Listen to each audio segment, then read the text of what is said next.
May mga pelikula na hindi na dapat gawan ng Part 2. Pero sa Pilipinas, kahit kaso sa ombudsman ay kailangan gawan ng trilogy. 2001 nang makulong dahil sa plunder sa Estrada nung San Juan City Mayor pa siya. Kumubra raw sila ng amang si dating Pangulong Joseph Estrada at iba pa ng mahigit kalahating bilyong pisong weteng payola. At sa ikatlong yugto, starring pa rin si Senator Jinggoy Estrada. Senator Jinggoy Estrada posts a 90,000 peso bail for his graft case in the Sandigan Bayan on Friday, May 29. This move came after the Anti-Graft Court's Second Division issued an arrest warrant against Estrada over the said charge stemming from the alleged anomalies in the Department of Public Works and Highways projects. Parang DVD nagasgas na. Angat Pinoy! Jinggoy Estrada! Pwersa ng masa! Siya na nga! Sa Senado! Sabi nga ng lumang kasabihan na napagod na sa trust issues, fool me once, shame on you. Fool me twice, shame on me. Ito ang mga tagpo sa bahay ng mga Estrada sa San Juan City noong June 23, 2014. Araw ng pagsuko ni Nooy dating Senador Jinggoy Estrada sa pulisya.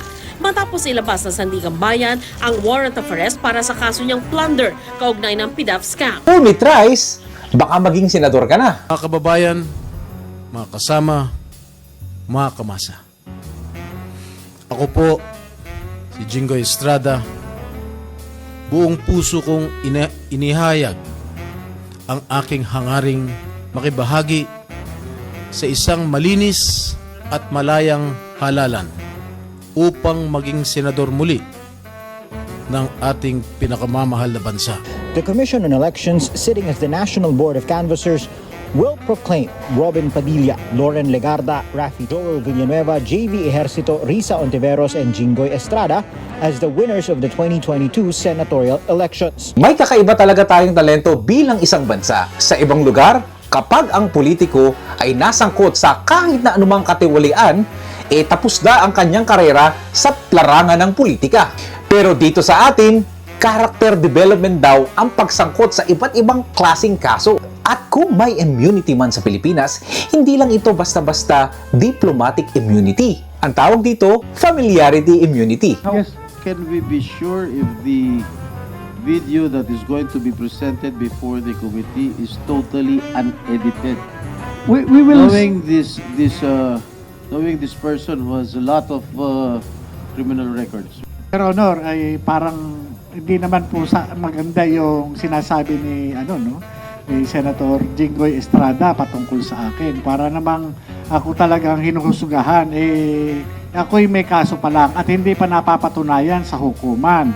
Hindi kagaya po ang ating butihing senador, nakonvict na po. At kapag lagi mo na itong nakikita sa balita, ay parang nasasanay ka na at wala ng epekto ang impact nito sa ating pamumuhay. Ang problema kasi sa ating mga Pilipino ay mahilig tayo sa nostalgia. At kahit may corruption issues, nagiging reset. Ay oo nga pala, may kaso pala yan dati. Pero pagkatapos ng 5 minutong pagninilay, balik sa regular programming. At habang paulit-ulit ang balita, paulit-ulit din ang script. Let me put on record. Hinarap ko po ang mga kasong isinampa sa akin. Dumaan ako sa mahabang panahon ng paglilitis, pagkakakulong, at pati na ang mabigat na stigma na idinulot nito. Hindi lamang sa akin, kundi maging sa mga miyembro ng aking pamilya na taon ding nagtiis ng pangungutya, pangmamaliit at panghusga. Sa huli, napatunayan na walang sapat na batayan ang mga ipinukol sa akin na mga akusasyon. And I will not allow discredited narratives to be weaponized for political grandstanding. I will not allow my honor, hard-earned and vindicated by the courts, to be sullied by careless remarks. And I hope Proseso nga naman mga abe. Ang proseso sa Pilipinas ay parang paglalakad ng papeles papuntang abroad. Mahaba ang pila, mainit at walang kasiguraduhan kung ikaw ay matatapos ng isang buong araw. Nakakatawang isipin na ang Sandigang Bayan ay parang guidance office ng gobyerno sa Pilipinas. Paulit-ulit mo man pinababalik ang estudyanteng pasaway, ngunit paglabas nito sa opisina ay class officer pa rin. At tayo namang mga botante sa Pilipinas ay parang nasa toxic relationship. Ilang beses nang niloko, pero may linyang nagbago na. Samantalang kahit cellphone nga, 3 beses lang naghang, pinapalitan agad. Pero pag politiko, bigyan natin ng chance. Mabait naman siya sa TV.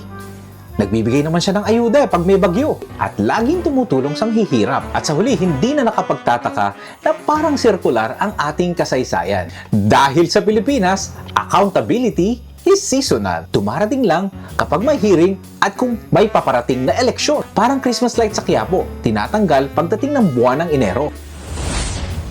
Kaya siguro mga abe, ang tunay na pambansang motto natin ay hindi maka-Diyos, makatao. Kung hindi, fool me once. Sige! 2001 nang makulong dahil sa plunder si Estrada nung San Juan City Mayor pa siya. Fool me twice! Ito ang mga tagpo sa bahay ng mga Estrada sa San Juan City noong June 23, 2014. Araw ng pagsuko ni Nooy dating Senador Jinggoy Estrada sa pulisya. Fool me thrice? Baka senador ka. Paano yun, Sen? Anong plano, Sen? Tatrabaho pa rin. Pero tingin nyo, ano to, pangigipit, may pasinumba?